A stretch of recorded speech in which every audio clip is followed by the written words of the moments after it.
నమస్తే పొలిటికల్ వైర్స్కి స్వాగతం. వారం వారం పాటు జాతీయ అంతర్జాతీయ విశేషాలపై విశ్లేషణ చేసుకునేటువంటి కార్యక్రమానికి స్వాగతం. మనతో పాటు సీనియర్ జర్నలిస్టు రాజకీయ విశ్లేషకుడు కందారే పద్మసారథి గారు ఉన్నారు. పద్మసారథి గారు నమస్కారం. చైనాకు సంబంధించి తైవాన్కి సంబంధించి ఇప్పుడు సడన్గా ఈ టిబెట్కి సంబంధించి తైవాన్లో గొడవలు జరుగుతున్నాయి, ఫిలిప్పీన్స్లో గొడవలు జరుగుతున్నాయి. టిబెట్ మీద కొంత ఇబ్బందిగా ఉంది. చైనా ఎందుకు సడన్గా టిబెట్ మీద పడింది? మళ్ళీ చైనా టిబెట్ మీద పడ్డం కాదు, ఇక్కడ టిబెట్ గురించి ఇప్పుడు ప్రస్తావన ఎందుకు వస్తుంది అని అంటే, చైనా టిబెట్ నుంచి ప్రవహించే 3 ప్రధాన నదుల్ని తనకు అనుకూలంగా మలుచుకోవాలని, ఆ నదుల యొక్క వనరుల్ని తనకు వినియోగించుకోవాలన్న ఒక ఉద్దేశంతో చైనా పనిచేస్తోంది. ఆ ఉద్దేశం మంచిదైతే పర్లేదు. ఆ ఉద్దేశం వెనకాల ఇంకొక రహస్య అజెండా చైనా ఏం పెట్టుకుంది అని అంటే, ఈ 3 నదులు అటు తూర్పు ఆసియాలో, దక్షిణాసియాలో ఈ 2 చోట్ల కూడా చాలా కీలకమైన నదులు. ఈ 2 చోట్ల ప్రజలకి జీవనాధారం కల్పించే నదులు. ఇక్కడ ఎకానమీకి ఆ నదులు ప్రధానమైనవి. ఆ 3 నదులు, ఒకటి సింధు, 2 బ్రహ్మపుత్ర, 3 మెకాంగ్. సింధు నది మీద చైనా పెద్దగా కంట్రోల్ నేరుగా చేయలేని పరిస్థితి. ఎందుకంటే టిబెట్లో పుట్టి సింధు వెనువెంటనే భారత భూభాగంలో మన లడాఖ్లోకి వచ్చేస్తుంది. లడాక్ నుంచి పీఓకే గుండా సింధు వెళ్తుంది. సో నేరుగా కంట్రోల్ చేయలేని పరిస్థితుల్లో చైనా ఏం చేసింది అని అంటే, పీఓకేలో సింధు నది మీద డ్యామ్ కట్టాలని తీవ్రంగా ప్రయత్నిస్తోంది. అది పూర్తి కావట్లేదు. దానికి కారణం పాకిస్తాన్ సరిగ్గా సహకరించకపోవడం, అక్కడ ఉన్న పరిస్థితులు, భారత వ్యతిరేకత, ఇవన్నీ కలిపి అక్కడ చైనా పెద్దగా సఫలం కాలేదు. కానీ రెండోది ఏదైతే మెకాంగ్ రివర్ ఉందో, మెకాంగ్ రివరు తూర్పాసియాలోని బర్మా అంటే మయన్మార్, లావోస్, థాయిలాండ్, కంబోడియా ఈ దేశాలన్నింటికి కూడా అది ఒక లైఫ్ లైన్. ఇన్ని దేశాల గుండా ఆ నది వెళ్ళి మనకి ఈ పసిఫిక్ మహాసముద్రంలో కలుస్తుంది. ఆ దేశాల ఆర్థిక వ్యవస్థలన్నీ ఈ మెకాంగ్ రివర్ మీద ఆధారపడి ఉన్నాయి. సో చైనా ఏం చేసిందంటే, మెకాంగ్ రివరు అప్పర్ రీచెస్ ఏదైతే టిబెట్లో ఉంటుందో అక్కడ హైడ్రో ఎలక్ట్రిక్ డ్యామ్స్ కట్టింది. ఎప్పుడైతే 11 హైడ్రో ఎలక్ట్రిక్ డ్యామ్స్ కడితే ప్రతి నీటి బొట్టు కంట్రోల్ చేయడం ప్రారంభమైపోయింది. అలా ప్రారంభమైన తర్వాత థాయిలాండ్లో 2019లో 40 ఏళ్లలో రాని కరువు ఏర్పడిపోయింది. కేవలం ఈ హైడ్రో ప్రాజెక్టులు నీటిని కంట్రోల్ చేయడం వల్ల. ఇప్పుడు వర్షపు సైకిల్ ఎలా ఉంటుందంటే, మనకి 5-6 సంవత్సరాలకు ఒకసారి ఎప్పుడో సంవత్సరం ఇబ్బంది వచ్చే అవకాశం ఉంటుంది. ఇబ్బంది వచ్చిన రోజు నువ్వు ఎడారిగా మారిపోయావు. ఎందుకంటే వచ్చిన ప్రతి నీటిని చైనా ఆపుకుంది అక్కడ. ఒకటి. రెండోది, ఎడారిగా నీకు ఎక్సెస్ వాటర్ వచ్చినప్పుడు నువ్వు ఒకసారిగా వదిలేస్తే ఇవన్నీ మునిగిపోతున్నాయి, వరదలతో ఇబ్బంది పడుతుంది. దానివల్ల ఏమవుతోంది, ఈ రివర్ కారణంగా ఉన్న అగ్రికల్చర్ దెబ్బతింటోంది. ఈ రివర్ మీద ఆధారపడిన ఫిషరీస్ కానీ ఇతరత్ర అన్నీ దెబ్బతింటున్నాయి. ఇది చైనా విజయవంతంగా ఈ దేశాలని ఇబ్బంది పెట్టడానికి ఉపయోగించుకున్నాం. అంటే ఒకటి, నేను ఏదో క్లీన్ ఎనర్జీ, నీట్ ఎనర్జీ కోసం ఇదంతా చేస్తున్నాను, ఇక్కడ అవకాశాలు ఉన్నాయి టిబెట్లో అనేది ఒక ఎత్తు అయితే, వెనక ఈ అజెండా ఉంది. దీని మీద తూర్పాసియా దేశాలు ఎప్పటి నుంచో పోరాడుతూ ఉన్నాయి. ఇక్కడ తూర్పు ఆసియా దేశాలని చైనా 2 రకాలుగా ఇబ్బంది పెడుతోంది. ఒకటి, దక్షిణ చైనా సీ అంతా నాదే అని, అది మొత్తం నా ఎక్స్క్లూజివ్ ఎకనామిక్ జోన్ అని, ఇక్కడ ఏది చేసినా నేనే చేయాలని, మీకు ఏమాత్రం హక్కులు లేవని ఒక వాదన. రెండోది, వాళ్ళని ఇబ్బంది పెట్టడానికి మెకాంగ్ నీటి ప్రవాహాన్ని చైనా ఉపయోగించుకుంటారు. ఇప్పుడు అదే స్ట్రాటజీని చైనా బ్రహ్మపుత్ర మీద కూడా ప్రయోగించాలి అనేది చైనా యొక్క ఆలోచన. ఇప్పటికే బ్రహ్మపుత్ర అప్పర్ రీచెస్, ఎక్కడైతే బ్రహ్మపుత్ర టిబెట్లో ప్రారంభమై, అది బ్రహ్మపుత్ర ఎలా ఉంటుందంటే, టిబెట్లో ఒక 700-800 కిలోమీటర్లు ప్రవహించి ఒక్కసారిగా యూటర్న్ తీసుకుని అరుణాచల్ ప్రదేశ్ గుండా అస్సాంలోకి వస్తుంది. అంటే ఇట్లా వెళ్తున్నది మళ్ళీ యూటర్న్ తీసుకుని వెనక్కి వస్తుంది. సో ఈ అప్పర్ రేంజెస్లో ఇప్పటికే 4 డ్యామ్లు కట్టింది చైనా టిబెట్లో హైడ్రో ఎలక్ట్రిక్ ప్రాజెక్ట్స్లో.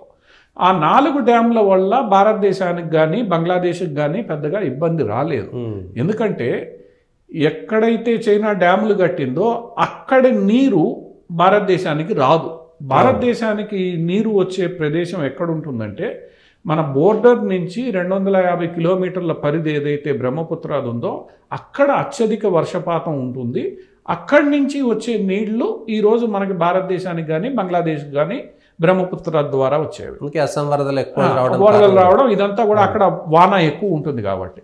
ఇప్పుడు చైనా ఏం చేస్తుంది అని అంటే అక్కడ డ్యామ్ కట్టాలని నిర్ణయం తీసుకుంది. ఈ డ్యామ్ కట్టాలన్న ప్రణాళిక ఈరోజు కాదు, గత 20-30 ఏళ్ళుగా 4 డ్యాములు కట్టేటప్పుడు కూడా ఈ డ్యామ్ కట్టాలని చైనా ప్రయత్నం. కానీ అక్కడ చైనాకు చాలా ఇబ్బందులు ఉన్నాయి. ఒకటేంటంటే ఆ 250 కిలోమీటర్ల ప్రాంతంలో ఒక 50 కిలోమీటర్లు భారత సరిహద్దు నుంచి 40 కిలోమీటర్లకి అవతల ఒక 50 కిలోమీటర్ల ప్రాంతంలో ఈ వానంతా వస్తుంది. అక్కడ ప్రధానమైన జియోగ్రాఫికల్ ఇబ్బంది ఏంటంటే ఈ 50 కిలోమీటర్లలో నది ఒక్కసారిగా 2500 అడుగులు కిందకు వచ్చేస్తుంది. అంటే అంత ఏటవాలుగా అక్కడ నదీ ప్రవాహం ఉంటుంది. అంత 2500 అడుగులు కింద కంటే నయగరా జలపాతం నుంచి పడే నీటి వేగం కన్నా ఎక్కువ వేగం ఉంటుంది ఇక్కడ. దాంతో చైనా అక్కడ డ్యామ్ కట్టలేని పరిస్థితి. ఎంత డీప్ జార్జ్ ఉంటుంది. ఒకటేమో ఏటవాలు, రెండోది హిమాలయాల్లో అత్యంత లోతులో ఉంటుంది అది. ఇప్పుడు మనం కూడా చినాబ్ రివర్ అవి చూస్తే 2000 అడుగులు 3000 అడుగులు కింద ఉంటాయి. మనం కట్టిన బ్రిడ్జే 1000 అడుగులు పైన వెళ్తోంది. అంత లోతైన లోయలో ఒక్క ఏటవాలుగా 2000 అడుగులు ఒక్కసారి నీరు దిగుతూ ఉంటే అక్కడ డ్యామ్ కట్టడం అసాధ్యం, ఆ వాటర్ని నిలపడం. మూడవది అక్కడ నీకు ఎక్కువ వర్షపాతం ఉంటుంది. అంటే పడితే కుంభవృష్టి పడుతుంది. సో ఆ కుంభవృష్టి ఒకటి, 2000 అడుగులు వాలుతో నీళ్లు ప్రవహించడం అంటే విపరీతమైన వేగం ఉండడం, అక్కడ ఉన్న జియోగ్రఫీ లోతైన లోయ ఉండడం, దీంతో చైనా ఇప్పటిదాకా ధైర్యం చేయలేదు. చివరికి ఇప్పుడు చైనా డిసైడ్ ఏం చేసిందంటే ఈ 50 కిలోమీటర్ల ఏటవాలు ప్రాంతంలో ఎక్కడైతే చివరి దశ ఉందో అక్కడ డ్యామ్ కట్టాలని నిర్ణయించుకుంది. అక్కడ డ్యామ్ కట్టడం వల్ల ఒకటి ఛాలెంజెస్ చాలా ఉంటాయి. అది చైనా ఎలా అధిగమిస్తుంది ఏంటి అనేది ప్రపంచం చూడాలి. $300 బిలియన్ ఖర్చు వస్తుంది. $300 బిలియన్ దగ్గర దగ్గర ఒక $1 ట్రిలియన్ ఖర్చు వచ్చే అవకాశం ఉందనేది ఒక అంచనా. అది రావడమే అది ఒకవేళ చైనా కానీ అది కట్టి విజయవంతమైతే ఈరోజు చైనా ఉత్పత్తి చేస్తున్న మొత్తం ఎలక్ట్రిసిటీతో సమానమైన హైడ్రో ఎలక్ట్రిసిటీ అక్కడి నుంచి వస్తుంది. ఎందుకంటే 360 రోజులు నీళ్ళు వస్తాయి, విపరీతమైన వేగంతో వస్తాయి. అంటే టర్బైన్లు అంత శక్తివంతంగా నువ్వు తిప్పొచ్చు అక్కడ. సో చైనా ఇప్పుడు అక్కడ గ్యాంబిల్ మొదలు పెట్టింది. కాకపోతే మనకు వచ్చే ఇబ్బంది ఏంది, ఇప్పుడు చైనా అంత ఖర్చు పెట్టి విజయవంతం అవుతుందా లేదా ఏం చేస్తుంది అనేది తర్వాత పక్కన పెడితే, చైనా తీసుకున్న నిర్ణయం వల్ల మనకు వచ్చే ఇబ్బంది ఏంటంటే చైనా ఒకవేళ విజయాన్ని సాధిస్తే లేదా విజయం సాధించకపోయినా అక్కడ అడ్డుకట్ట వేస్తే, కనీసం గోడ కడితే వాటరు భారతదేశానికి వచ్చే వాటరు ఫ్లో కంట్రోల్ చేయబడుతుంది. First priority. ఎంత ఈ నీళ్లు రావాలన్నా వద్దా, వదలాలన్నా వద్దా అన్నది చైనా కంట్రోల్లోకి గేట్ చైనా పెడుతుంది. కాబట్టి దానివల్ల వరదలు వచ్చినప్పుడు చైనా కంట్రోల్ చేయనప్పుడు మనకి అన్కంట్రోలబుల్ సిచ్యువేషను. సో చైనా మన సరిహద్దు నుంచి బ్రహ్మపుత్ర నది ప్రవహించే మొత్తం ప్రాంతానికి ఇబ్బందులు క్రియేట్ చేయొచ్చు. ఉద్రిక్తతలు తలెత్తిన నేపథ్యంలో చైనా ఏమైనా చేయొచ్చు. దానివల్ల వాటర్ బాంబు లాంటి పరిస్థితి చైనా క్రియేట్ చేయొచ్చు. ఇది మొట్టమొదటి ఇబ్బంది. రెండోది, చైనా ఎప్పటి నుండో ఈ బ్రహ్మపుత్ర నది గుండా వచ్చే హైడ్రలాజికల్ డేటా, వాటర్ యొక్క హైడ్రలాజికల్ డేటా మనకి ఇవ్వట్లేదు. ఆ ఇవ్వని సందర్భంలో పోరాడి 2008లో ఒక ఒప్పందం చేసుకున్నారు చైనాతో. అక్కడ వచ్చే ప్రవాహపు వివరాలు ముఖ్యంగా వానాకాలంలో ఎప్పటికప్పుడు భారతదేశానికి ఇవ్వాలి అని. 2023లో ఆ ఒప్పందం ముగిసిపోయింది. ఆ తర్వాత అది రెన్యూ చేయలేదు. చైనాకి భారత్కి మధ్య ఉన్న గొడవల కారణంగా రెన్యూ చేయలేదు. దాంతో ఈ చైనా ఇప్పుడే ఎంత నీరు వస్తోంది మనకి సరిగ్గా చెప్పని పరిస్థితుల్లో ఏర్పడుతున్న గందరగోళం, రేపు కంట్రోల్డ్ సిచ్యువేషన్లో ఉండి చైనా చెప్పకపోతే మీరు అన్నట్లు వాటర్ బాంబు సిచ్యువేషన్ అది ఒకటి. రెండు, మెకాంగ్ రివర్ ఉదంతాన్ని చైనా ఏం చేసిందో తీసుకుంటే అస్సాంని బంగ్లాదేశ్ని ఎడారిగా మార్చే రీతిలో కూడా చైనా ప్రవర్తించవచ్చు అక్కడ. ఎందుకంటే అస్సాంతో పాటు ఈ బంగ్లాదేశ్కి అస్సాం అనే కాదు, అస్సాం, మణిపూర్, త్రిపుర ఇటువంటి నార్త్ ఈస్ట్ రాష్ట్రాలు, బంగ్లాదేశ్లో బ్రహ్మపుత్ర నీరే వాళ్ళకి అన్ని రకాలుగా ఆధారం. అటువంటి బ్రహ్మపుత్ర నీరు తగ్గిపోయినా, నియంత్రించబడిన, ఎండిపోయినా కూడా అక్కడ అకాల కరువు పరిస్థితులు వచ్చే అవకాశం ఉంది. ఇది చైనా తీసుకున్న నిర్ణయం. ఈ నిర్ణయం కారణంగా మనకు వచ్చే ఇది. ఇప్పుడు దీన్ని మనం ఎలా ఎదుర్కోవాలంటే మన గూఢచార వ్యవస్థ, మన నిఘా వ్యవస్థ మనం ఏర్పాటు చేసుకోవాలి. చైనా చెప్తుందా లేదా అన్నది మనం పక్కన పెడితే, మన సరిహద్దుల్లోకి బ్రహ్మపుత్ర వచ్చేటప్పుడు సరిహద్దు దగ్గర ఎంత వస్తుంది, ఎర్లీ వార్నింగ్ సిస్టమ్స్ మనం పెట్టుకోవాలి. మనం పెట్టుకోవడమే కాకుండా దాన్ని బంగ్లాదేశ్కి కూడా చెప్పాలి. ఇది మనం చేసుకోవాల్సిన పరిస్థితి. ఈరోజు చైనా తీసుకున్న నిర్ణయం కారణంగా ఒక రకంగా మనం ముందస్తు హెచ్చరిక వ్యవస్థ ఏర్పాటు చేసుకోకపోతే గందరగోళం. చైనా యొక్క యాటిట్యూడ్ తెలిసిన వాళ్ళు ఎవరైనా ఇట్లే చెప్పగలరు, చైనా రేపు ఇబ్బంది పెడుతుంది. ఇక రెండవది కనబడుతుంది మెకాంగ్లో.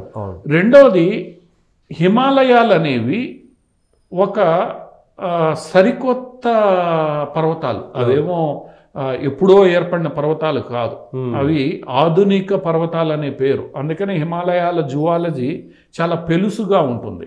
అందుకనే కాశ్మీర్కి రైలు మార్గం వేసేటప్పుడు ఆ హిమాలయాల శ్రేణి దాటే ఏవైతే ఇది ఉందో కాశ్మీర్ లోయలోకి వెళ్ళడానికి, అక్కడ రైలు మార్గం వేయడానికి చాలా ఇబ్బందులు వచ్చాయి. ఎందుకంటే ఆ కొండలు పెలుసుగా ఉండేసరికి సొరంగం దవ్వే కొన్ని నీళ్లు వస్తున్నాయి. సో ఇప్పుడు చైనా అటువంటి జియాలజీ ఉన్న చోట ఇంతటి భారీ డ్యామ్ను కడితే, అంత వాటర్ని అక్కడ స్టోర్ చేస్తే ఎకలాజికల్గా, జియలాజికల్గా చాలా ఇబ్బందులు వచ్చే అవకాశం ఉంటుంది. ఐక్యరాజ్య సమితి కూడా అదే హెచ్చరించింది. మీరు ఇది కడితే ఇబ్బంది.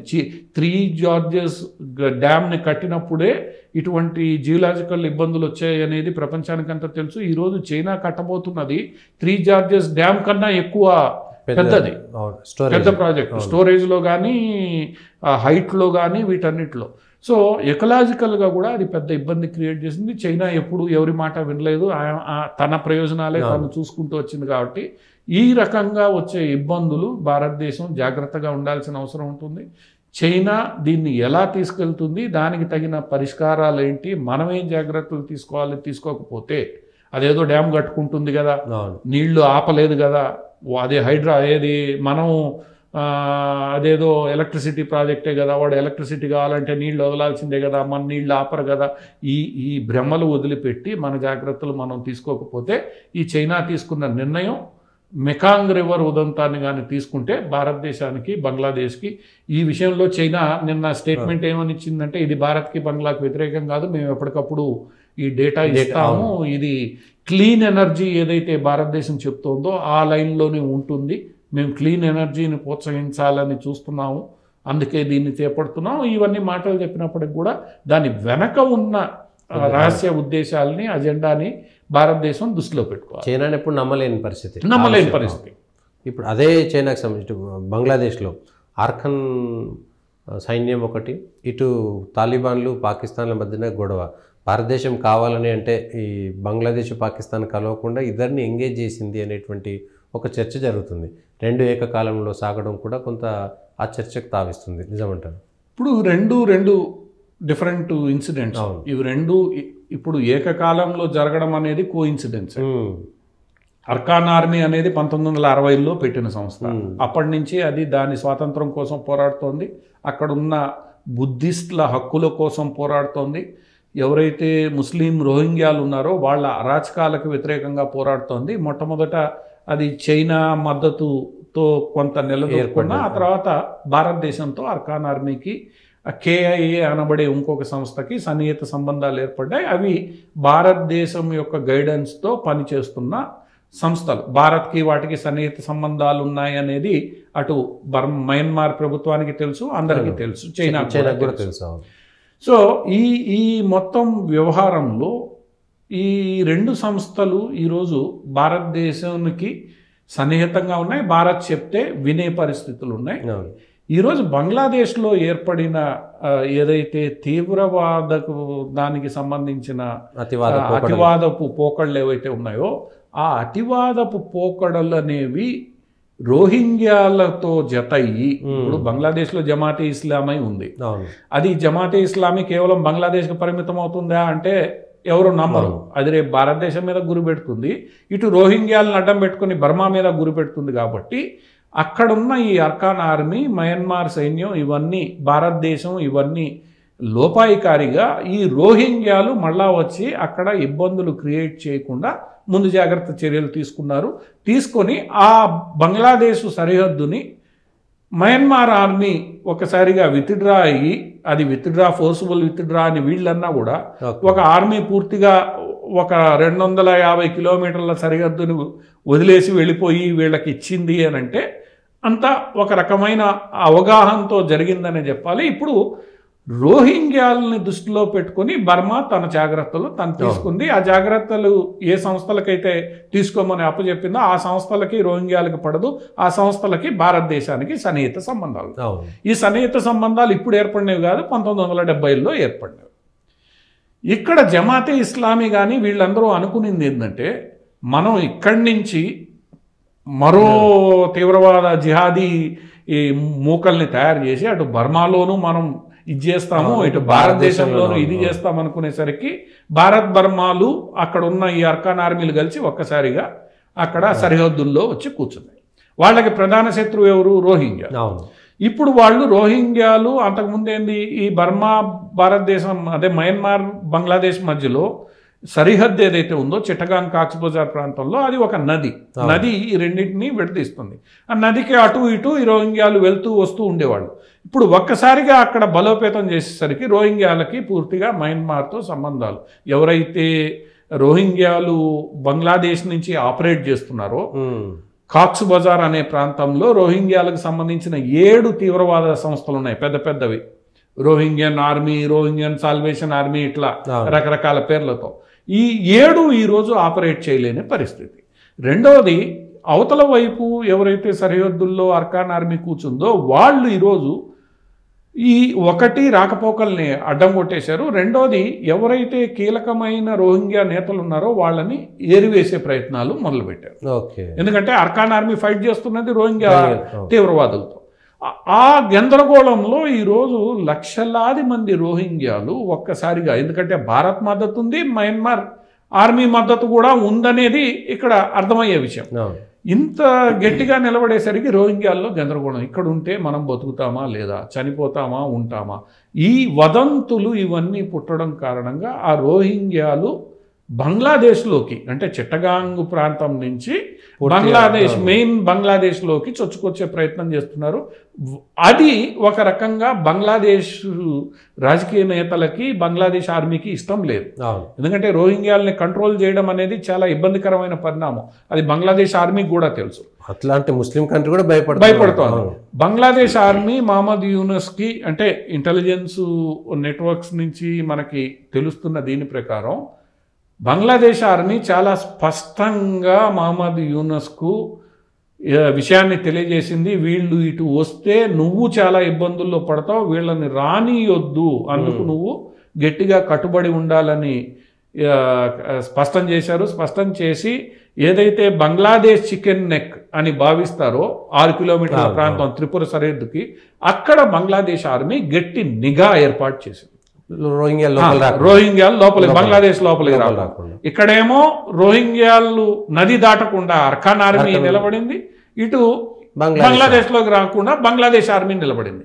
ఏ బంగ్లాదేశ్ ఆర్మీ ప్రభుత్వం ఈ రోజు వరకు రోహింగ్యాలకు కొంత మద్దతిస్తూ వచ్చిందో, ఏ జిహాదీ మూకలు వీళ్ళకి మద్దతిస్తూ వచ్చారో వాళ్ళు ఈ రోజు రోహింగ్యాలకి మద్దతు ఇచ్చే పరిస్థితి లేకుండా పోయింది. దీంతో రోహింగ్యాలు చక్రబంధంలో ఇరకపెట్టేశారు.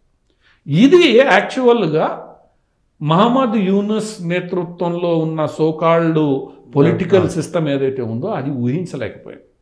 ఎందుకంటే ఈ అర్కాన్ ఆర్మీ కానీ కేఐఎల్తో భారత్కి ఉన్న సన్నిహిత సంబంధాలను అంచనా వేయడంలో మహమ్మద్ యూనస్ నేతృత్వంలోని వ్యవస్థలు పూర్తిగా విఫలమయ్యాయి. ఒకవేళ రోహింగ్యాలు అక్కడి నుంచి తప్పించుకొని నార్త్ ఈస్ట్లోకి వచ్చే ప్రయత్నం చేస్తారు అనంటే భారతదేశం గట్టి వార్నింగ్ ఇచ్చింది. 10 నిమిషాల్లో నీ చికెన్ నెక్ని మేము ఆక్యుపై చేసి కూర్చుంటాం, తర్వాత నీ ఇష్టం. ఎప్పుడైతే భారత్ గట్టిగా వార్నింగ్ ఇచ్చిందో ఆ చికెన్ నెక్లో బంగ్లాదేశ్ ఆర్మీ కూర్చుంది. ఎందుకంటే అక్కడ బంగ్లాదేశ్ ఆర్మీ కూడా కూర్చోకపోతే భారతదేశం 2 నిమిషాల్లో వచ్చి కూర్చుంటుంది. భారతదేశం కూర్చోకపోతే అర్కాన్ ఆర్మీ వచ్చి కూర్చుంటుంది రెండు వైపులా సో ఈ వ్యూహం ఏదైతే భారతదేశం పన్నిందో, భారతదేశం ప్రపంచానికే కాదు, బంగ్లాదేశ్కే కాదు, ఈ సోకాల్డ్ డీప్ స్టేట్ ప్లేయర్లందరికీ ఒక గట్టి మెసేజ్ ఇచ్చింది. మీరు ఆడితే మేము ఆడడానికి సిద్ధం, మేము పాత భారతదేశం కాదు సరికొత్త భారతదేశం అని. అది ఎంత అడ్వాంటేజెస్ పొజిషన్కి ఈరోజు భారతదేశాన్ని తీసుకొచ్చిందంటే ఇది ఒక రకంగా భారతదేశపు ఇంటెలిజెన్స్ వ్యవస్థల విజయం. ఇది బంగ్లాదేశ్ని కొంత ఇబ్బంది పెట్టే ప్రయత్నం చేసి బంగ్లాదేశ్ని అక్కడ బిజీ చేస్తున్నారు. రెండోది ఏదైతే మనం తాలిబాన్ల అంశం ఎత్తుకున్నామో, తాలిబాన్ల అంశం ఈ రోజుది కాదు. తాలిబాన్లు అధికారంలోకి వచ్చిన తర్వాత నుండి పాకిస్తాన్కు 2 ఇబ్బందులు వచ్చి పడ్డాయి.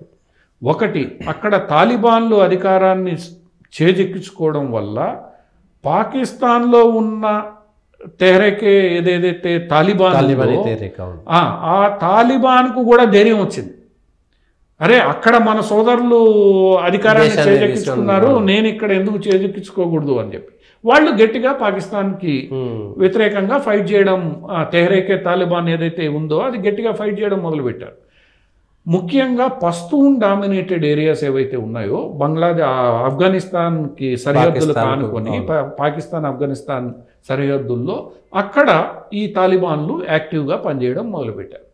వాళ్ళ డిమాండ్ ఏంటంటే, ఈరోజు మేము అక్కడ ఆఫ్ఘనిస్తాన్లో సాధించిన విజయంగా బ్రిటిషర్లు ఆ రోజు ఏదైతే అక్కడున్న పస్తూన్లని సంప్రదించకుండా పాకిస్తాన్ ఆఫ్ఘనిస్తాన్ మధ్య బోర్డర్ డ్యూరాండో లైన్ అనేటారో దాన్ని గీశారో దాన్ని మేము అంగీకరించము. ఆ రోజు మా సమ్మతితో ఈ సరిహద్దు గీయబడలేదు, ఈ సరిహద్దుని మేము అంగీకరించము. ఏదైతే పస్తూన్ డామినేటెడ్ ఏరియాస్ పాకిస్తాన్లో ఉన్నాయో వాటిని ఆఫ్ఘనిస్తాన్లో కలపాలి అన్న డిమాండ్.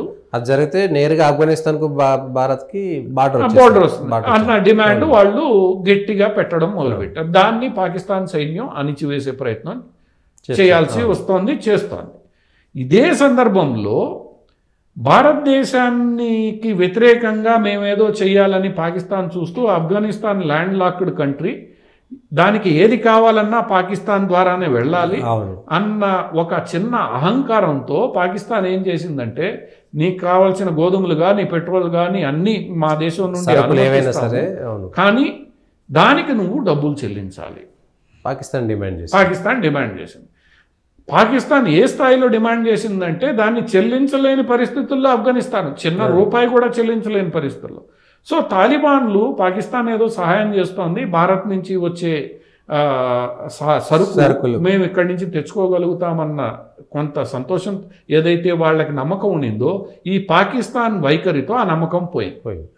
అదే సందర్భంలో భారతదేశం ఆడిన ఇంకొక స్ట్రాటజిక్ గేమ్ ఏంటంటే, తన చేతిలో ఉన్న ఇరాన్ని ఉపయోగించుకొని చాబార్ పోర్ట్ని తన స్వాధీనంలోకి తెచ్చుకొని చాబార్ పోర్ట్ నుండి ఆఫ్ఘనిస్తాన్కు మార్గాన్ని తీసుకుని సరుకులన్నింటినీ పంపించడం. ఎక్కడైతే నువ్వు అహంకారంతో ప్రవర్తించావో ఆ అహంకారానికి తాలిబాన్లకి ఆల్టర్నేటివ్ దొరికింది. కొంచెం దూరం పెరిగింది తప్ప ఆల్టర్నేటివ్ దొరికింది. దూరం పెరిగినా తక్కువ ఖర్చుతో వెళ్ళిపోతుంది, ఎవరిని అడగాల్సిన పని లేదు. దాంతో తాలిబాన్లకు ఒక్కసారిగా పాకిస్తాన్ అవసరం మనకి లేదు. ఇప్పుడు మనం పాకిస్తాన్లో ఉన్న పస్తూన్ భూభాగాన్ని స్వాధీనం చేసుకోవాలి. ఒకటి, పాకిస్తాన్తో మనకి ఇంక పని లేదు, మతంతో పని లేదు, మనకు అధికారం వచ్చేసింది, అధికారం ఎక్కడికి పోదు. ఇప్పుడు మనం అధికారాన్ని విస్తరించుకోవాలన్న ఏదైతే తాలిబాన్ల ప్రణాళిక వచ్చిందో అది ఈరోజు పాకిస్తాన్కి ఇబ్బంది క్రియేట్ చేస్తుంది. ఇప్పుడు తాలిబాన్లకు కావాల్సిన శిక్షణ సామాగ్రి ఏదైతే ఉందో అదంతా కూడా భారతదేశం అందజేస్తోంది. ఎందుకంటే గతంలో 10 ఏళ్లలో భారతదేశం అక్కడ ఇన్ఫ్రాస్ట్రక్చర్ మొత్తాన్ని తయారు చేసి ఇచ్చింది, బిల్డింగ్స్, రోడ్స్, డ్యామ్స్, ఇవన్నీ. ఈరోజు భారత్ తీసుకున్న ఈ ఇరాన్ ద్వారా పంపించే చర్య ఏదైతే ఉందో తాలిబాన్లకు కూడా భారతదేశం మీద నమ్మకం వచ్చింది. భారతదేశం నిలబడితే గట్టిగా నిలబడుతుంది, సో మనం భారత్ వైపు ఉండడమే మంచిది. పాకిస్తాన్ నమ్మకం లేని పరిస్థితి. దాంతో ఒక్కసారిగా వాళ్ళు ఇప్పుడు పాకిస్తాన్ మీద యుద్ధం చేస్తున్నారు. దాంతో పాకిస్తాన్కి ఇప్పుడు వచ్చిన ఇబ్బంది ఏంది? ఒకటి, ఏదైతే చైనాతో కలిపి వాళ్ళు గదర్ పోర్ట్ అది వజీరిస్తాన్ ఈ నార్త్ ఫ్రాంటియర్ ఇదంతా కూడా అక్కడ ఒక పోరాటం జరుగుతోంది బెలూచిస్తాన్లో, ఇక్కడేమో పస్తూన్లతో పోరాటాలు జరుగుతున్నాయి. వీటిల్ని అణిచివేయడానికి ఈరోజు పాకిస్తాన్ ఆర్మీ యుద్ధం చేస్తోంది. ఇంకోవైపు ఇమ్రాన్ ఖాన్ బల్లంలా కూర్చో ఉన్నాడు, సైన్యాన్ని రోజు తిడుతున్నాడు ఇమ్రాన్ ఖాన్. దాంతో ఇప్పటిదాకా అక్కడ ఏకఛత్రాధిపత్యంగా అధికారాన్ని చలాయిస్తూ వచ్చిన పాకిస్తాన్ ఆర్మీకి ఇప్పుడు 3 వైపులా దాడి మొదలైంది. ఇటువైపు భారత్ సరిహద్దుల్లో సందర్భం దొరికినప్పుడల్లా లోపలికి వెళ్ళి బాధ వస్తోంది, సర్జికల్ స్ట్రైక్స్ పేరుతో, వైమానిక దాడుల పేరుతో. రెండోది ఇరాన్ వైపు నుంచి సహకారం రావట్లేదు. సౌదీ అరేబియా, ఖతారు లేదా కువైట్ లాంటి దేశాల నుంచి వచ్చే సహకారం ఈరోజు రావట్లేదు. ఇంకోవైపు మన మిత్రులు అనుకున్న తాలిబాన్లు ఈరోజు ఎదురు తిరిగి యుద్ధానికి దిగారు. నిన్నగాక మొన్న పాకిస్తాన్ లో ఒక ఉగ్రవాది చనిపోయాడు. చైనా మద్దతుతో నేనేదో గదార్ పోట కడతా, సీపెక్ కట్టుకుంటా అన్న చోట వజీరిస్తాన్, అదే బెలూచిస్తాన్ లో ఇక్కడ యుద్ధాలు నడుస్తున్నాయి. దీంతో పాకిస్తాన్ కి ఏం చేయాలో అర్థం కాని పరిస్థితి. పాకిస్తాన్ కాశ్మీర్ లో ఉన్నటువంటి వాళ్ళు మాకు స్వేచ్ఛ కావాలి, స్వేచ్ఛ క్రియేట్ అయిపోయింది. ఇది ఈ రోజు పాకిస్తాన్ ని గందరగోళంలోకి నెడుతోంది. ఇవన్నీ కూడా ఏవైతే జరుగుతున్నాయో అక్కడ ఉన్న జియో పొలిటికల్ సిచ్యువేషన్స్ని ఈ నాయకులు, అటు యూనస్ కావచ్చు, ఇటు పాకిస్తాన్లో ఇప్పుడు అధికారంలో ఉన్న షరీఫ్ కుటుంబం కానీ, బెనజీర్ భుట్టో కుటుంబాలు, ఇవి రెండు కలిసి అక్కడ ప్రభుత్వాన్ని నడుపుతున్నాయి. ఇప్పుడు ఇవి అంచనా వేయడంలో వైఫల్యం చెందాయి అనేది స్పష్టం. కానీ భారత్ ఇంటెలిజెన్స్ సంస్థలు ఏవైతే ఉన్నాయో ఈ మొత్తం వ్యవహారాన్ని ముందే పసిగట్టే, తదనుగుణంగా వాళ్ళు చేయాల్సిన పనులు గత 10-15 ఏళ్లలో చేసుకుని వస్తున్నారు. వాళ్ళకి రాజకీయంగా పొలిటికల్ సపోర్ట్ ప్రైమ్ మినిస్టరు ఈ గవర్నమెంట్ రూపంలో దొరుకుతోంది, గట్టిగా పనిచేస్తున్నారు. దాని యొక్క ఫలితం ఇప్పుడు ఈ బీడెన్ నేతృత్వంలో ఉన్న డీప్ స్టేట్, ముఖ్యంగా డెమోక్రటిక్ పార్టీ నేతృత్వంలో ఉన్న ఈ డీప్ స్టేటు, ఈ సంస్థలన్నీ మన మాట వినని భారత్ని ఇబ్బంది పెట్టడానికి ఇటు పాకిస్తాన్ని అటు బంగ్లాదేశ్ని వాడుకుందామని ఏదైతే ప్రయత్నించారో వాళ్ళు వాడుకోవడానికి రీతిలో కొన్ని చర్యలు తీసుకోగలిగారు. కానీ అవి నిజంగా మనకి ఉపయోగపడతాయా అన్న దాన్ని అంచనా వేయడంలో ఎక్కడో విఫలమయ్యారన్నది ఈరోజు స్పష్టంగా భారతదేశం చూపించేసింది. పాకిస్తాన్ గందరగోళంలో ఉంది, బంగ్లాదేశ్ గందరగోళంలో పడిపోయింది. ఈ రెండూ కూడా ఈరోజు పరిస్థితి ఏంటంటే చిప్ప చేతిలో పెట్టుకొని రోడ్డు మీద పడి అడుక్కునే పరిస్థితి. పాకిస్తాను బియ్యం కావాలి, గోధుమలు కావాలి, పరిశ్రమలు లేవు. ఈరోజు బంగ్లాదేశ్లో ఉన్న టెక్స్టైల్ పరిశ్రమలు మూత పెట్టుకున్నారు. భారత్ నుంచి నేను దిగుమతి చేసుకోను అని అంటున్నావు, ఇంకోటి చేస్తున్నావు, ఆఖరికి కరెంటు నీకు రావట్లేదు. త్రిపుర గవర్నమెంట్ కూడా కరెంట్ ఇవ్వనని చెప్పేసింది. బియ్యం కూడా ఇద్దరు ఈరోజు చిప్ప చేతుల్లో పట్టుకొని రోడ్డు మీదకి వచ్చే పరిస్థితి. అంటే ఇక్కడ ఈ బీడెన్ నేతృత్వంలో ఉన్న నెట్వర్క్ ఏదైతే ఉందో, రష్యా విషయంలో భారత్ మన మాట వినలేదన్న కోపంతో ఏదైతే వీళ్ళు చేశారో, ఆ కోపంతో చేసేటప్పుడు వీళ్ళు అన్నింటినీ పూర్తి స్థాయిలో అనలైజ్ చేసుకోలేదు. ఇంకా వీళ్ళ దురదృష్టం చివరికి ఏమైంది, బీడెనే ఓడిపోయాడు, ట్రంప్ వస్తున్నాడు. ట్రంప్కి ఈ గొడవలన్నీ పట్టవు, ఎక్కువ మాట్లాడితే నాకు అమెరికాకి ఈ గొడవలకి సంబంధం లేదంటాడు ఆయన. ఒకసారిగా వీళ్ళందరినీ నడి సముద్రంలో వదిలేస్తాడు. అటువంటి పరిస్థితుల్లో అంటే వాళ్ళకి కాలము కలిసి రాలేదు. భారతదేశపు సెక్యూరిటీ ఆపరేటర్స్ ఏదైతే ఉందో, అది గూఢాచార వ్యవస్థనండి, భద్రతా వ్యవస్థనండి, అది ఒక సుదీర్ఘమైన లక్ష్యంతో చాలా జాగ్రత్తగా పనిచేసుకుని రావడం, దాని యొక్క ఫలాలు ఈరోజు భారతదేశానికి ఇంత గందరగోళం మధ్యలో కూడా అందుతున్నాయి. అవి మనకి అందేలా వాటిని, ఆ భద్రతా సంస్థల్ని ప్రోత్సహించే పొలిటికల్ లీడర్షిప్. ఇప్పుడు ఇందిరాగాంధీ తర్వాత ఆ స్థాయిలో ఇంటెలిజెన్స్ ఆర్గనైజేషన్స్కి కానీ, డిఫెన్స్ ఆర్గనైజేషన్స్కి, ఈ సెక్యూరిటీ ఆర్గనైజేషన్స్కి మద్దతు ఈరోజు దొరుకుతుంది. దాంతో వాళ్ళు ఇంకాస్త గట్టిగా పనిచేస్తారు. ఆ గట్టిగా పనిచేసే దాని యొక్క రిజల్ట్ ఈరోజు ఒక వ్యూహం ప్రకారం ఒక దేశం పనిచేస్తే ఎంత పాజిటివ్ రిజల్ట్స్ వస్తాయనేది ఈ రోజున్న పరిస్థితులు మనకి. రేపు 2025 ఫస్ట్ 2-3 నెలలు 4-5 నెలలు గడిచే కొంది ఇప్పుడు ఏవైతే మనం కొంత పాజిటివ్ రిజల్ట్ వచ్చే అవకాశం ఉందని చూస్తున్నాం, వాటి ఫలితాలు ఇంకా బ్రహ్మాండంగా మనకు అందబోతున్నాయి. పాకిస్తాన్ ఇబ్బందుల్లో పడబోతోంది, ఇటు బంగ్లాదేశ్ ఇబ్బందుల్లో పడబోతోంది. ఈ మొత్తం ఇబ్బందిని అడ్డం పెట్టుకుని ఆడాలనుకున్న చైనా, అమెరికాలు ఇబ్బందుల్లో పడబోతున్నాయి. చివరికి ఈరోజు యూరోపియన్ యూనియన్ ఏమంటోంది? యూరోపియన్ యూనియన్ భారతదేశం అంటే వాడు చమురు కొనుక్కుంటే పర్లేదు కానీ భారత్ కొనకూడదు కొంటుంది కాబట్టి మేము శాంక్షన్లు పెడతాం. వినేవాళ్ళు లేరు. భారతదేశం ఈరోజు వినడానికి సిద్ధంగా లేదు. మీరు చేస్తున్న ఏదో పనులు మీరు భరించుకోండి. భారతదేశం ఏదైతే స్టాండ్ తీసుకుందో ఈ మొత్తం వ్యవహారంలో అమెరికా యూరోపియన్ యూనియన్లు చేస్తున్న తప్పులకి మేము బాధ్యత వహించాం. అవి మీ రాజకీయాలు మీరు చూసుకోండి. ఈ సందట్లో సాడమయ్య జయశంకర్ గారు అమెరికాలో ఉండడం వారం రోజుల పాటు అది దీనికి మనం ఇప్పుడు ఇది ఇంకా డెవలప్ అవుతున్న సినారియో. బంగ్లాదేశ్ భారతదేశాన్ని ఇబ్బంది పెట్టడానికి ఫస్ట్ మాల్దీవులతో ట్రై చేశారు, శ్రీలంకలో కొంత ట్రై చేసే ప్రయత్నం చేశారు. సరే పాకిస్తాన్ ప్రయత్నం చేశారు. పాకిస్తాన్ ఎట్లా ఎప్పటి నుంచో ఉంది, ఈరోజు బంగ్లాదేశ్ని చేసే ప్రయత్నం చేశారు. వీళ్ళకి పూర్తిగా పట్టు దొరకట్లా. ఇప్పుడు జయశంకర్ పర్యటనను కూడా వీళ్ళు వివాదాస్పదం చేసే ప్రయత్నం చేస్తున్నారు. ఈ మొత్తం వ్యవహారంలో మన దురదృష్టం ఏంటంటే కాంగ్రెస్ పార్టీ భాగస్వామ్యం కావడం. కాంగ్రెస్ పార్టీ ఈ ఏదైతే డీప్ స్టేట్ నెట్వర్క్ ఏదైతే ఉందో, సోకాల్డ్ లిబరల్ డెమోక్రటిక్ రైట్స్ ఈ నెట్వర్క్ ఏదైతే ఉందో ఆ నెట్వర్క్లో భాగస్వామ్యంగా ఉంది. ఈరోజు ఆధారాలతో సహా లోక్సభలో భారతీయ జనతా పార్టీ నాయకులు బయటపెట్టారు.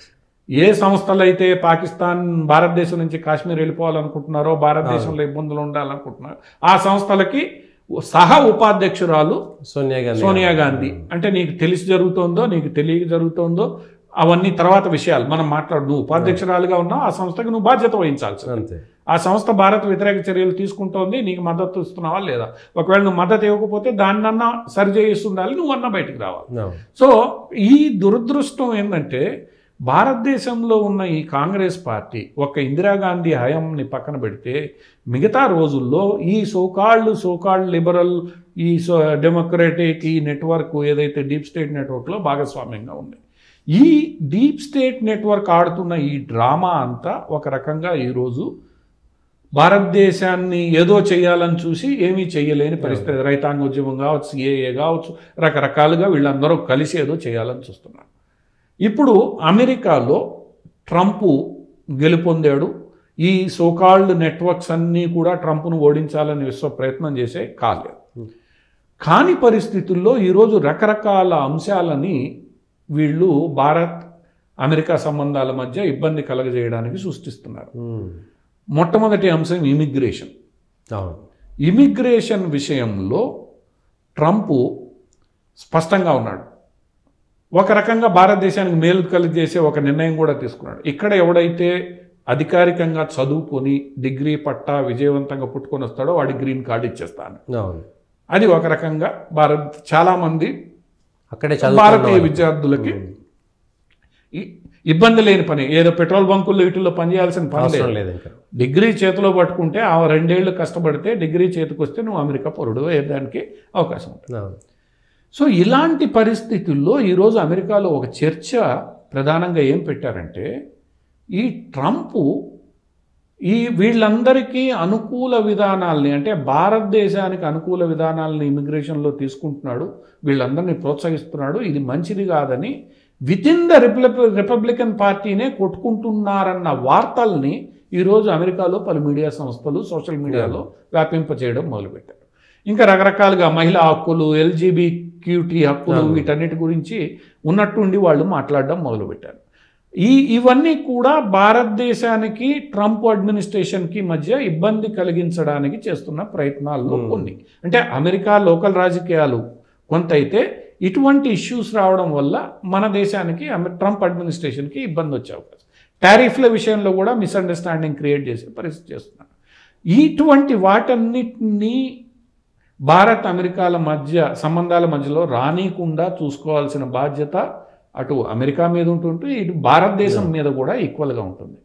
సో భారతదేశం ఇలా అధ్యక్షుడు మారిన ప్రతిసారి భారతదేశ విదేశాంగ శాఖ కార్యదర్శి కానీ భారతదేశ విదేశాంగ మంత్రి కానీ వెళ్ళిపోతున్న అడ్మినిస్ట్రేషన్తో పాటు కొత్తగా రాబోయే అడ్మినిస్ట్రేషన్తో సంబంధాలు పెట్టుకునే రీతిలో పర్యటనలు గతంలో చేశారు. కాంగ్రెస్ ప్రభుత్వ హయాంలో చేశారు, 2014లో ట్రంప్ 19లో ట్రంప్ ఓడిపోయి బీడెన్ వచ్చినప్పుడు ఆ రోజు విదేశాంగ శాఖ కార్యదర్శిగా జయశంకర్ వెళ్ళారు. ఇది మంత్రిగా వెళ్తున్నారు. ఈ రోజు మంత్రిగా ఆయన వెళ్తున్నారు. ఆయన మంత్రిగా వెళ్ళడానికి ముందే మన విదేశాంగ శాఖ కార్యదర్శి సిక్రీ అమెరికాలో ఉన్నారు వారం రోజులుగా.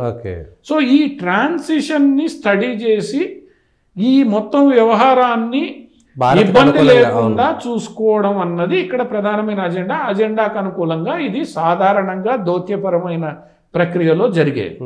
దీన్ని ఈ సోకాల్డ్ డీప్ స్టేట్ నెట్వర్క్, ఆ నెట్వర్క్తో పాటు కొంత అసంతృప్తి నాయకులైన సుబ్రహ్మణ్య స్వామి లాంటి వాళ్ళు వీళ్ళందరూ కలిసి దాని మీద ఏదో బురద జల్లి ఇదేదో మోడీ తన వ్యక్తిగత దీనికి చేసుకుంటున్నాడని, చరిష్మా కోసం చేసుకుంటున్నాడని చేసే ప్రయత్నం చేస్తున్నాడు.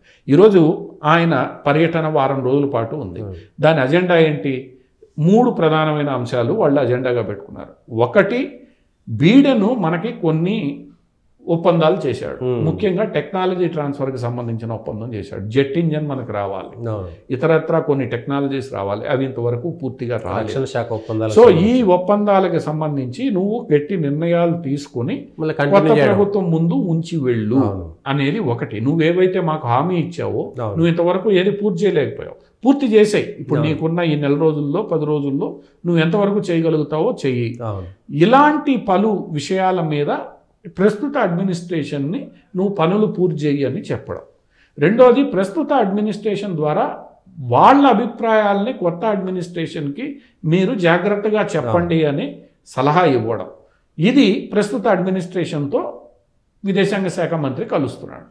రెండవది, రాబోయే కొత్త అడ్మినిస్ట్రేషన్తో 2-3 ఫ్రిక్షన్ పాయింట్లు ఏవైతే ఉన్నాయో, ఇమిగ్రేషన్ కానీ టారిఫ్లు, ఇవి 2 ప్రధానమైన అంశాలు. ఈ రెండింటి సంబంధించి భారతదేశానికి ఇబ్బందులు రాకుండా మీ మనసులో మాట ఏందో చెప్తే మేము జాగ్రత్తలు తీసుకుంటామనో, మా మనసులో మాట ఇది మీరు జాగ్రత్తగా ఉండండినో, తద్వారా 2 దేశాల మధ్య సంబంధాలకు ఇబ్బంది రాకుండా ఉంటే బాగుంటుందనో చెప్పే ప్రయత్నం, తెలుసుకునే ప్రయత్నం, అర్థం చేసుకునే ప్రయత్నం. ఇది 2వ అజెండా. 3వ అజెండా ఇక్కడ ప్రధానంగా మనం ఎంతసేపు చర్చించుకున్న ఈ చైనా, పాకిస్తాన్, బంగ్లాదేశ్ ఏదైతే దక్షిణాసియా వ్యవహారాలు ఏదైతే బీడెన్ అడ్మినిస్ట్రేషన్ గందరగోళానికి గురి చేసిందో, ఈ దక్షిణాసియాతో పాటు పసిఫిక్ ఏదైతే క్వాడ్ ఉందో, మనం పసిఫిక్ వైపు కూడా హిందూ మహాసముద్రం పసిఫిక్కి సంబంధించి ఏవైతే జియో స్ట్రాటజిక్ డెసిషన్స్ ఉన్నాయో వాటిల్ని నువ్వు కొనసాగించాలి. నీ ఇష్టం వచ్చినట్టు మారిస్తే వచ్చే ఇబ్బందులు చాలా ఉంటాయి. సో ఈ జియో స్ట్రాటజిక్ ఇంట్రెస్ట్లు భారత్కి ఏవైతే దక్షిణాసియాలో ఏర్పడిన పరిస్థితులు, పసిఫిక్ మహాసముద్రం సంబంధించి ఆ ఏరియాకి సంబంధించిన పరిస్థితుల్లో మీ వైఖరి ఎలా ఉండాలి ఏంటి అన్న అభిప్రాయాలని ఇచ్చిపుచ్చుకునే అజెండా ఇంకొకటి ప్రధానమైనది. సో ఇది ఏ ప్రభుత్వం అయినా, ఎందుకంటే అమెరికాతో సన్నిహితమైన స్ట్రాటజిక్ పార్ట్నర్షిప్ ఉన్న భారతదేశం ఈ రోజు ఉన్న పరిణామాల నేపథ్యంలో రేపు కొత్తగా, ఎందుకంటే ట్రంప్ స్థాయిలో కాకుండా అధికారుల స్థాయిలో అన్ని స్థాయిలో ట్రంప్ ఏంటంటే ఒక్కసారి ఊహించని నిర్ణయాలు తీసుకుంటాడు. అవి తీసుకుంటే వచ్చే ఇబ్బందులు అందరికీ తెలుసు. సో అలాంటి ఊహించని నిర్ణయాలు కాకుండా ఊహించే రీతిలో నిర్ణయాలు ఉంటే ఏం చేయాలో మనం చేసుకోవచ్చు. సో ఇది ఒక రకంగా దేశాన్ని ముందుకి తీసుకెళ్లడానికి, 2 దేశాల సంబంధాలు తీసుకెళ్లడానికి ఏ దేశమైనా తీసుకునే, చైనా విదేశాంగ శాఖ మంత్రి కూడా వెళ్ళొచ్చాడు అక్కడికి.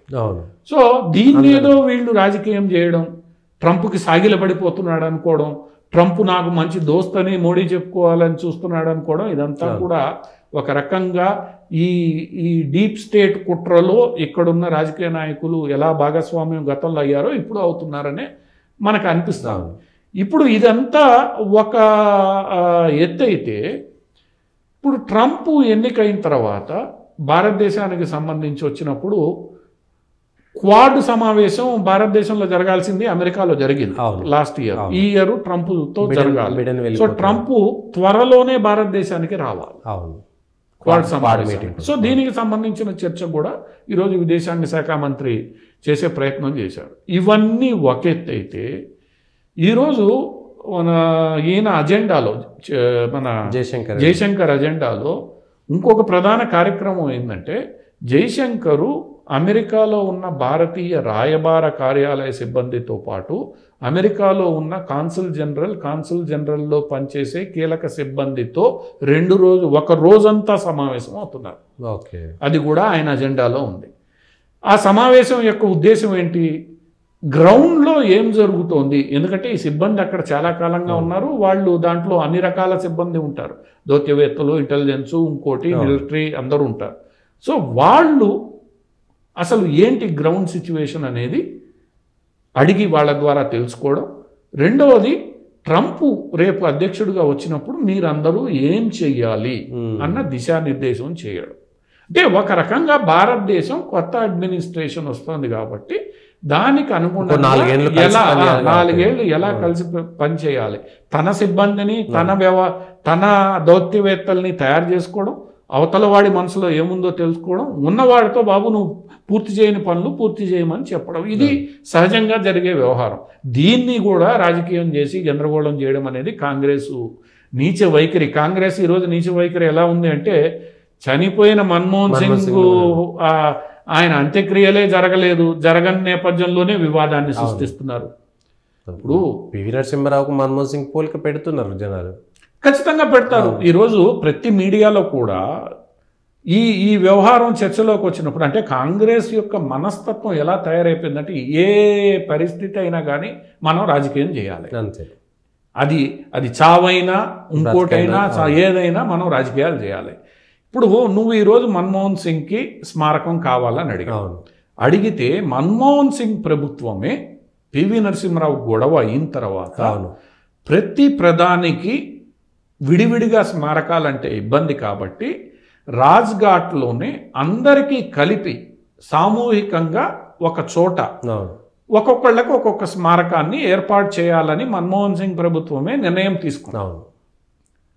ఆ నిర్ణయానికి అనుగుణంగా పివి నరసింహారావు కూడా స్మారకం అక్కడ ఏర్పాటు చేశారు. ఆయన్ని కాంగ్రెస్ చేసిన కుట్ర కారణంగా హైదరాబాద్ తీసుకొచ్చి ఇక్కడ దాన సంస్కారాలు నిర్వహించిన పివి నరసింహారావు కూడా అక్కడ ఒక స్మారకం ఏర్పాటు చేశారు, అందరూ ప్రధానులకి ఏర్పాటు చేయాలని. అది మన్మోహన్ సింగ్ తీసుకున్న ప్రభుత్వ నిర్ణయం. ఆ స్మారకం ఏర్పాటు చేసే సమయంలో ఆ కుటుంబం యొక్క అభిప్రాయం తీసుకోవాలి.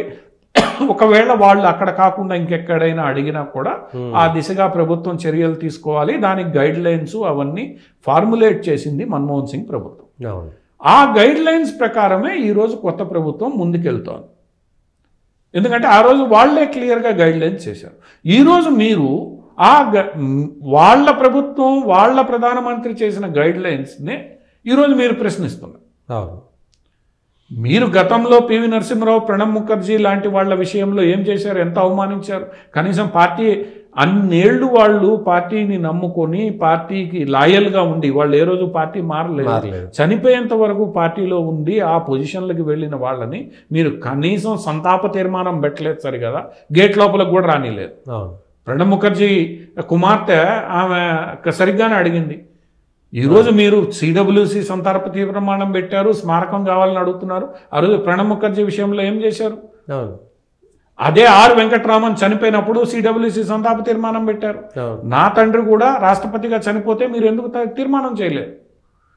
సో ఇక్కడ కాంగ్రెస్ ప్రతిదీ ద్వంద్వ వైఖరితో రాజకీయం చేయాలి.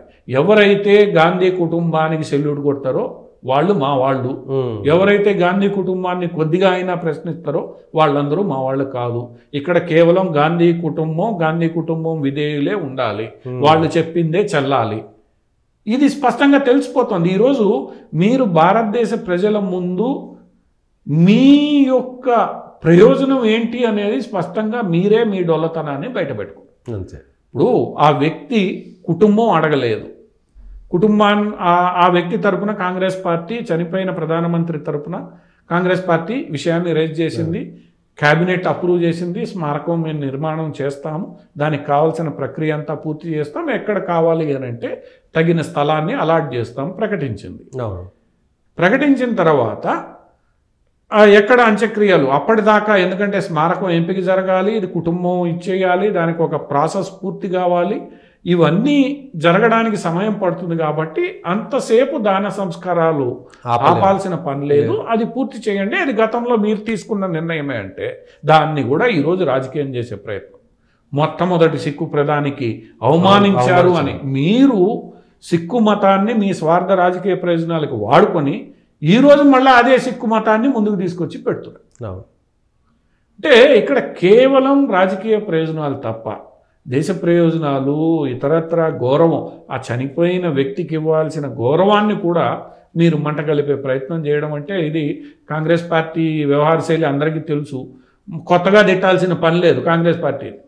కాంగ్రెస్ పార్టీ అంతే, ప్రతిదీ రాజకీయం చేస్తుంది. నాకు అవసరం, నాకు ఉపయోగపడుతుందంటే ఏమైనా వాళ్ళు చేయడానికి సిద్ధం అనేది ఈరోజు మరోమారు కాంగ్రెస్ పార్టీ బయట పెట్టుకుంది. జయశంకర్ పర్యటన మీద బురద జల్లినా, మన్మోహన్ సింగ్ వ్యవహారాన్ని గందరగోళం చేయాలని చూసినా, ఇంకా వాళ్ళు నిన్న ఏమేమి మాట్లాడారు, బంధువులకు కుర్చీలు వేయలేదన్నారు, ఇంకోటి చేయలేదన్నారు, హోంశాఖ మంత్రి కాన్వాయ్ అడ్డం వచ్చిందన్నారు. ఇవన్నీ కూడా అనవసరంగా ఏదో అంటే నీ దృష్టి ప్రతిదీ అంటే ఏదో ఒకటి దొరకబట్టుకొని నేను విమర్శించాలి అన్న భావం తప్ప అన్నీ సరిగ్గా జరుగుతున్నాయి. స్వయంగా రాష్ట్రపతి వచ్చారు, ప్రధానమంత్రి వచ్చారు, భూటాన్ రాజు వచ్చాడు, ఉపరాష్ట్రపతి ఉన్నారు, అందరు ఉన్నారు. అంత గౌరవం ఇచ్చి అన్నీ చేసిన సందర్భంలో మీరు ప్రతి విషయాన్ని మీడియాను రానీలేదనేది కూడా గొడవ. ఒక్క దూరదర్శన్కి మాత్రం ఇటువంటి కార్యక్రమాల్లో ప్రభుత్వ సంస్థలే అన్ని ఏర్పాట్లు చేస్తున్నాయి అనేది అందరికీ తెలుసు. ఎంత మీడియాని మీరు అలౌ చేస్తారు అక్కడ ఉన్న స్థలంలో? అంతే. కాంగ్రెస్ ప్రభుత్వాలు కూడా ఈరోజు ప్రభుత్వ కార్యక్రమాలని వాళ్లే ప్రొడ్యూస్ చేసి ఇస్తున్నారు బయటికి. మరి ఈరోజు నీకు ఎట్లా తప్పనిపించింది అది? అంటే ఏదో మేము గొడవ చేసేయాలి, రాద్ధాంతం సృష్టించేయాలి, వివాదాన్ని సృష్టించేయాలి అని తప్ప ఇంకోటి లేదు. ప్రతి దాంట్లో వీళ్ళ వ్యవహార శైలి. రాజ్యాంగం మీద అలానే అన్నారు, ఈరోజు మిగతా కార్యక్రమాల మీద అలా అన్నారు, జయశంకర్ పర్యటన అలానే, బంగ్లాదేశ్ విషయంలో అలానే. వీళ్ళందరికీ ఏదో ఒకటి మేము ప్రభుత్వానికి వ్యతిరేకంగా మాట్లాడాలి, వివాదం సృష్టించాలి, గాంధీ ఫ్యామిలీ ముందు ఉండాలి అంతే. అంటే ఇది కాంగ్రెస్ పార్టీ మనస్తత్వం. కాంగ్రెస్ పార్టీ అది వ్యవహార శైలి మార్చుకున్నంత కాలం కాంగ్రెస్ పార్టీకి అది ఇబ్బంది తప్పదు. బీజేపీ అధికారంలోనే కొనసాగుతూ ఉంటుంది. ఓకే, థ్యాంక్ యూ పార్థసారథి గారు. ఇది ఈ వారం ఉన్నటువంటి వార్తలు ఉన్నటువంటి వాస్తవాలు, విశ్లేషణ, అంతర్జాతీయ జాతీయ వార్తలకు సంబంధించి పొలిటికల్ వాయిస్ని చూస్తూనే ఉండండి.